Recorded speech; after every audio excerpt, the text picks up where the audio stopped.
जय श्री राम, जय श्री महाकाल। साप्ताहिक मार्केट अपडेट में एक बार फिर आप सबका बहुत बहुत बहुत स्वागत है। चलिए, कुछ चीज़ें तो अच्छी हुई है इस हफ्ते, और ये हफ्ते में जो जो चीज़ें अच्छी हुई है वो हमारे लिए, सब लोगों के लिए एक बहुत ही खुशखबरी लाने वाली चीज़ तो है। सबसे पहली चीज़, मार्केट लाइफ हाई पे है, और लाइफ हाई पे आने के बाद में एक अच्छी खबर ये है कि जीडीपी की ग्रोथ रेट जो आई है वो ज़्यादा आई है।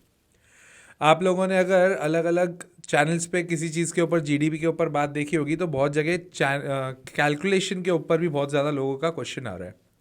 और वो कैलकुलेशन का क्वेश्चन आने के बाद में कि यार ये बराबर कैलकुलेशन नहीं हुआ है, what ever is the point. Point एक अलग लेवल पे है कि इंडिया की जीडीपी की जो एक्सपेक्टेशन थी दैट वाज 7.2%, जो अब बढ़ के आई है 8.2%। ठीक है। अब होता यह है कि जब भी टॉप पे अगर अच्छी खबर आती है तो हमें और सतर्क होना चाहिए।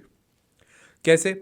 निफ्टी 26,200 का हाई बना के अभी वापस नीचे गिरी थी लास्ट ईयर, और अब जाके वापस 26,200 पर वापस पहुंची है। इसका मतलब यह है कि ये डबल टॉप का सेटअप है। डबल टॉप टेक्निकली अगर आप जाओगे, टेक्निकल एनालिसिस अगर आप समझते हो, तो डबल टॉप एक ऐसा सेटअप होता है कि एक बार अगर मार्केट ने टॉप बनाया, वहां से नीचे गया, तो यही वाला टॉप अगली बार रेजिस्टेंस का काम करेगा, जो कि 26,200 है। अब 26,200 के ऊपर की इस हफ्ते की क्लोजिंग मिलती है तो जाके हमारा 26,200 एक क्रिटिकल सपोर्ट बनेगा। ठीक है ना? तो इसको प्लीज इस हफ्ते ध्यान रखिएगा। मार्केट ने क्या ब्रेकआउट दे दिया है, निफ्टी ने अभी तक 100% नहीं दिया है, वो इस हफ्ते हमें देखना पड़ेगा, थोड़ा विजिलेंट रखना पड़ेगा। बट क्योंकि खबर अच्छी आई है तो उम्मीद तो है कि इस बार ब्रेकआउट आ जाएगा। आ जाता है तो बहुत अच्छी बात है। बट ऑन द कॉन्ट्री, पोर्टफोलियो अभी भी लाल है, और पोर्टफोलियो लाल होने के चक्कर में हुआ यह है कि सब जगह स्टॉक्स बढ़ रहे हैं और बाकी इनफैक्ट हमारे ही स्टॉक्स नहीं बढ़ रहे हैं। ये ऐसा नहीं है, सिर्फ आपके स्टॉक्स नहीं बढ़ रहे हैं ऐसा नहीं है, नियर टू किसी के भी स्टॉक्स नहीं बढ़ रहे हैं। इफेक्टिवली निफ्टी का 26,200 पे जाने का जो रीजन है, उसमें से सबसे बड़ा रीजन है मोटा भाई, रिलायंस। रिलायंस इंडस्ट्रीज अपने लाइफ हाई पे, मतलब 1550 के ऊपर की क्लोजिंग दी है। हाँ, रिलायंस इंडस्ट्रीज ने ब्रेकआउट दिया है, तो that is a positive news for the market for sure, but only for the market, only for Nifty. और बैंक निफ्टी ने ऑलरेडी ब्रेकआउट दे दिया है, क्योंकि एसबीआई, अगर आपने ध्यान से देखा हो, एसबीआई 1,000 रुपए के करीब करीब टच करके वापस नीचे आया है। तो इफेक्टिवली ये दोनों खबर अगर आप देखोगे तो आपको लगेगा हाँ, मार्केट में पॉजिटिव इंटेंट है, इसमें कोई डाउट नहीं है। बट द पॉइंट इज, क्या ये पॉजिटिव इंटेंट इस हफ्ते कैरी होगा? क्या इस हफ्ते हमें और सतर्क तरह से देखना पड़ेगा, क्योंकि अगर यहां से करेक्शन आता है तो पोर्टफोलियो अगर आपका लाल था तो वो आगे जाके और लाल होगा, क्योंकि यहां से निफ्टी में करेक्शन मतलब मार्केट में करेक्शन।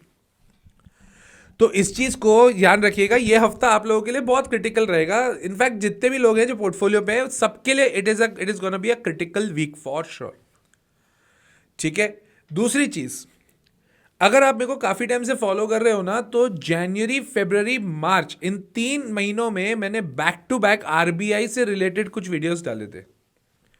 वो ये वीडियोस थे कि आरबीआई क्या कर रहा था, इसको प्लीज ध्यान से समझिएगा, ये बहुत टेक्निकल चीज है और बहुत इंपॉर्टेंट चीज भी है। आरबीआई ने क्या किया था, ओपन मार्केट ऑपरेशंस के थ्रू मार्केट में फंड्स इन्फ्यूज किए थे। इसका मतलब क्या हुआ, आरबीआई को समझ आ रहा था कि भाई इंडिया में एफआईआईज भरपूर सेल कर रहे हैं, तो उन्होंने क्या किया था, ओपन मार्केट ऑपरेशंस के थ्रू मार्केट में पैसा इन्फ्यूज किया था। अब बोलोगे सर, मार्केट में पैसा इन्फ्यूज किया और ओपन मार्केट ऑपरेशंस और इसके बाद स्टॉक मार्केट से कैसा कनेक्शन? एक बहुत सिंपल सी बात समझिएगा। आज की तारीख में इंडिया में जो भी पर्सन के पास एक्स्ट्रा कैश बचता है, या वो म्यूचुअल फंड में इन्वेस्ट कर रहा है या वो अपने लिए शेयर्स खरीद रहा है। रियल एस्टेट का मार्केट पिछले 1-1.5 साल से बहुत ही शांत रहे, बहुत ही शांति से बैठा हुआ है, उसमें बहुत ज्यादा ग्रोथ हुई नहीं है, ये सब जानते हैं, आप भी जानते हैं, मैं भी जानता हूं। बट इफेक्टिवली इसको प्लीज ध्यान से समझिएगा, ये वाले पॉइंट को। ओपन मार्केट ऑपरेशन से गवर्नमेंट ने किया क्या, आरबीआई ने किया क्या, मार्केट में पैसा इन्फ्यूज किया। घुमा फिरा के ये पैसा कहां आने वाला था? ऑब्वियस सी बात है, स्टॉक मार्केट में, जो कि आते भी जा रहा है। तो तब भी मैं एक ही चीज बोल रहा था, फरवरी में जो 60,000 करोड़ आरबीआई ने इन्फ्यूज किए थे, मैं तब भी बहुत अच्छे से उसका वीडियो मैंने डाला हुआ है, आपको मिल जाएगा चैनल पे, कि भाई इसका इंपैक्ट हमें 2 से 3 क्वार्टर्स में देखने के लिए 100% मिलेगा। जो आज हमें दिख रहा है कि एफआईआई बेचते भी जा रहे हैं, बट हमारा मार्केट नहीं गिर रहा है। अब इसके दो पॉसिबिलिटी होगी। पहली पॉसिबिलिटी, अगर एफआईआईज वापस आते हैं तो भाई निफ्टी स्काई रॉकेट, और अगर एफआईआईज वापस नहीं आते, डीआईआई करेक्शन भी लाते, डीआईआईज अपने प्रॉफिट बुक करते, तो वहां पे एक अच्छा खासा करेक्शन। सो इफेक्टिवली 26,200 हमारा जो लेवल है, इसके ऊपर जब तक निफ्टी चलेगी ना तब तक it will be safe, otherwise there will be problem. फिर नीचे का क्या करें सर? नीचे का 25,700 से 25,800 के बीच में आपको इसके ऊपर ध्यान रखना पड़ेगा, ठीक है ना? तो ये ध्यान रखिएगा। जीडीपी ग्रोथ की अपन ने बात कर ली, निफ्टी अपने टॉप पे, एफआईआईज फिर भी सेल कर रहे हैं, वो भी अपन ने बात कर ली। बाय ऑन डिप्स का मार्केट है, इसमें तो कोई डाउट ही नहीं है, बट बाइंग का रेट थोड़ा ध्यान रखिएगा, ठीक है? अब आप ध्यान से देखना कौन से निफ्टी लाइफ हाई पे आ गई है, कौन से शेयर्स लाइफ हाई पे चल रहे हैं, ये कमेंट करके मेरे को बताना आपके हिसाब से आपके पोर्टफोलियो के कौन से ऐसे स्टॉक्स है जो लाइफ हाई पे चल रहे हैं अभी।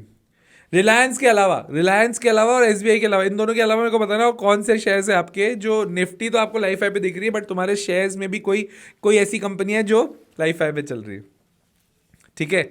तो चलिए अब आ जाते हैं आप लोग लेवल वाइज पे। लेवल वाइज निफ्टी की क्लोजिंग मैंने बता दी 26,200 के ऊपर चाहिए, डबल टॉप का कॉन्सेप्ट भी बता दिया। हाँ, अगर आपको इसके अलावा मैं कुछ एक्सक्लूसिव कंटेंट भी बनाता हूँ regarding mid cap small cap shares, उसके अलावा I make lot of content regarding market. कई बार मेरे को ऐसा लगता है अनफिल्टर्ड इन्फॉर्मेशन अगर आपको देनी है तो उसके लिए जो ओनली मेंबर्स का ग्रुप है यूट्यूब पे, आप वो ज्वाइन कर सकते हैं, वीडियो के नीचे आपको उसकी लिंक मिल जाएगी। इसके अलावा ये ध्यान रखिएगा वो जो ग्रुप है उसमें एक्सक्लूसिव कंटेंट आता है जो मैं अपने नॉर्मल चैनल पे नहीं डालता हूँ, वो एक्सक्लूसिवली वहां डालता हूँ, तो अगर आपको चाहिए तो ज्वाइन कर लीजिएगा, राइट? बैंक निफ्टी ने ब्रेकआउट दे दिया भाई, बैंक निफ्टी ब्रेकआउट दे चुका है 58,850, अब उसका सपोर्ट है, अगर वो टूटता है तो वहां पे करेक्शन की उम्मीद है, अदरवाइज तो ऊपर है।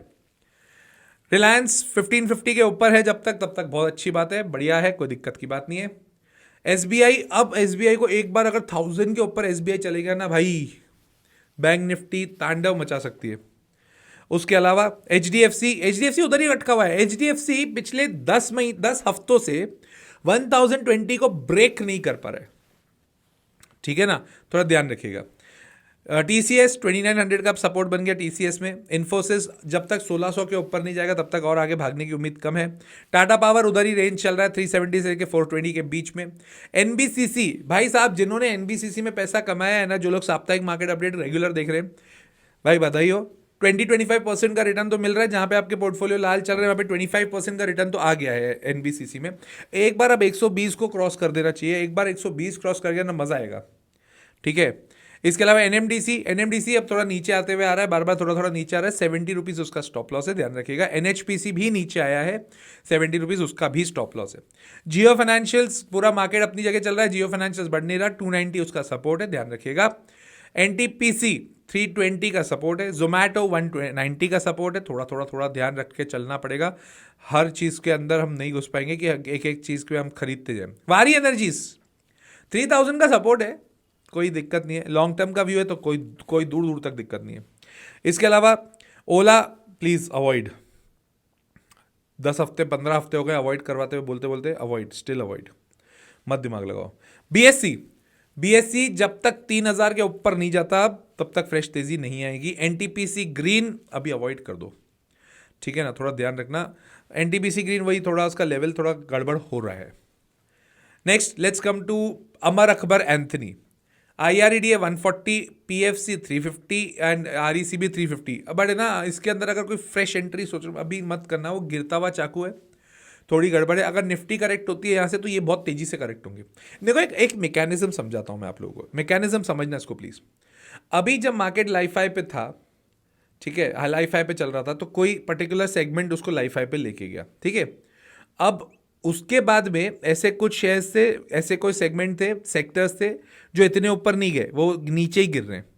अब अगर मार्केट करेक्ट हुआ ना तो ये जो नीचे गिरे हुए जो सेक्टर्स है ना, ये और तेजी से गिरेंगे, थोड़ा सा ध्यान रखिएगा, ठीक है।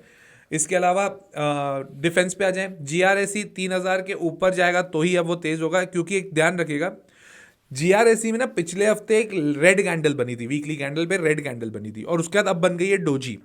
अब रेड कैंडल और उसके बाद में बन गई है डोजी, तो उसके बाद अगर वो गिरता है तो बहुत तेजी से गिरेगा। बट इस हफ्ता, ये हफ्ता जीआरएसी के लिए क्रिटिकल है, ध्यान रखिएगा। मजगांव डॉक 2600, एचएएल में वो जो खराब खबर आई थी तेजस की कि तेजस क्रैश कर गया दुबई में, ठीक है, उसके बाद एचएएल की रिकवरी अच्छी हुई है, बट बहुत बहुत दुखद खबर है, इसमें कोई डाउट नहीं है, वो अच्छी खबर बिल्कुल भी नहीं है, दो एंगल से अच्छी खबर नहीं है। शेयर वाइज तो बिल्कुल भी अच्छी खबर नहीं थी फॉर श्योर, बट हमारे देश के लिए भी it was not something which was very provoking, और it is not something which is encouraging for sure. दुख की बात है, मतलब जो पायलट ने वीरगति प्राप्त करी उसके लिए हमारी दिल से श्रद्धांजलि है। बट यस, शेयर ने वो गिरा था, गिरने के बाद में उसने रिकवरी भी दी है, तो थोड़ा सा ध्यान रखिएगा। बट अभी क्योंकि बहुत ज़्यादा दिक्कत एचएल के साथ चल रही है, तो फ्रेश एंट्री का कोई सेंस ही नहीं बनता। क्यों? एक तो रिजल्ट बहुत अच्छे नहीं आए थे, दूसरी चीज़ अभी खबर अच्छी नहीं है, तो थोड़ा सा अवॉइड भी कर देंगे तो कोई दिक्कत वाली बात नहीं है।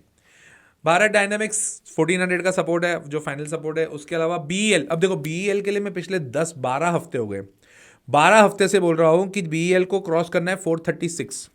436 को जब तक वो क्रॉस नहीं करता भाई साहब दिक्कत आएगी। अभी तक क्रॉस नहीं किया है, अभी तक क्रॉस नहीं किया है। यही चीज़ समझनी है, यही चीज़ हमें सीखनी है। अगर आपको सीखनी भी है ये वाली चीज़, तो मेरा कोर्स है द लॉजिकल इन्वेस्टर, जिसकी अभी लाइव क्लासेस दिसंबर में I am starting a new batch. So if you are really interested to go for it, अगर इंस्टाग्राम पे आप देखते हैं तो डीएम कर दीजिएगा, और अगर आप यूट्यूब पे देख रहे हैं तो ऑटोमेटिकली आप मैसेज कर दीजिएगा, या स्क्रीन पे मैं नंबर भी दे दूंगा, आप उसके ऊपर कॉल करके अपनी सीट बुक करा दीजिएगा। लाइव क्लास होती है और मैं लाइव पढ़ाता हूँ, सैटरडे संडे पढ़ते हैं हम लोग, ज़्यादा कोई बहुत ज़्यादा मगजमारी नहीं है, लॉजिकल इन्वेस्टर बनना है तो ये सब थे जो आपको शेयर्स की अपडेट देनी थी। रही बात सिल्वर ने एक लाइफ हाई बना दिया वापस, लाइफ हाई तो नहीं, मतलब वापस टॉप पे जा रहा है सिल्वर। यार सिल्वर का भी, सिल्वर और गोल्ड का ना कोई माई बाप ही नहीं ऐसा लग रहा है। इनफैक्ट बिटकॉइन अजीब सा चल रहा है, तो इन सब चीज़ों पे अवॉइड करो तो ठीक है। इट्स नॉट नेसेसरी कि आप हर हफ्ते भरपूर पैसे बनाओगे स्टॉक मार्केट में, कई कई बार वेट करना भी बहुत बहुत इंपॉर्टेंट स्ट्रैटेजी होती है। तो वेट करो, कोई दिक्कत की बात नहीं है, we'll get our opportunity and then we'll enter in the market again, in gold and silver I am talking about. यहाँ पे अभी मार्केट, स्टॉक मार्केट तो अपना बढ़िया है, कोई दिक्कत की बात नहीं है। तो मिलते हैं अगले वीकेंड में मिलेंगे साप्ताहिक मार्केट अपडेट में। टिल देन, जय श्री राम, जय श्री महाकाल।